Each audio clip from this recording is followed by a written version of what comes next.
la cervicalgie commune et le diagnostic d'opportunité en ostéopathie.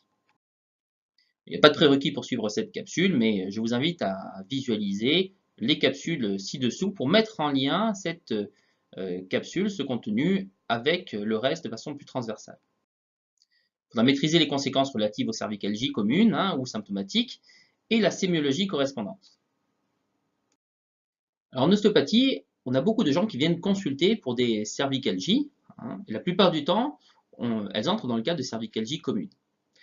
Cependant, il faut éliminer le cas d'une cervicalgie commune, d'une cervicalgie dite symptomatique, qui signe une affection grave.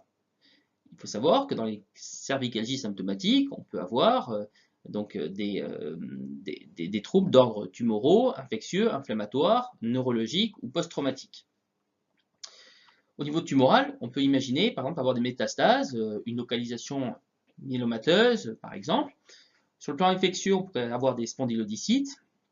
Sur le plan inflammatoire, imaginons une spondylarthropathie, une polyarthrite rhumatoïde, une chondrocalcinose.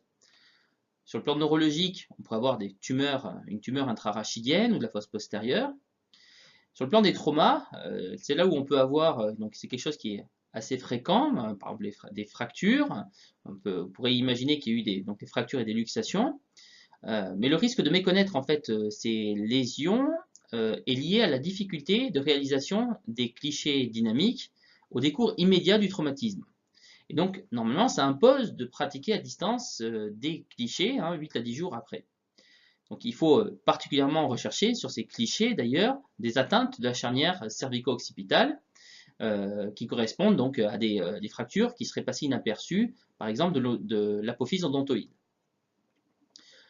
Lorsque l'ensemble du tableau clinique, c'est-à-dire douleur mécanique, absence de fièvre, d'altération générale, etc., est discordant, et où en cas de doute, on demandera toujours une consultation médicale pour obtenir d'autres examens complémentaires, dont la nature de ces examens sera fonction de l'orientation fournie et pourra comporter aussi, par exemple, donc une demande de VS, de CRP, d'électrophorèse des protéines, de scanner ou d'IRM du rachis.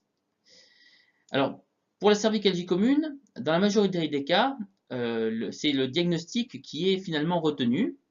Et il faut savoir que l'évolution est favorable, mais on peut avoir parfois des accès aigus ou à répétition, et parfois cela peut aussi conduire à devenir chronique.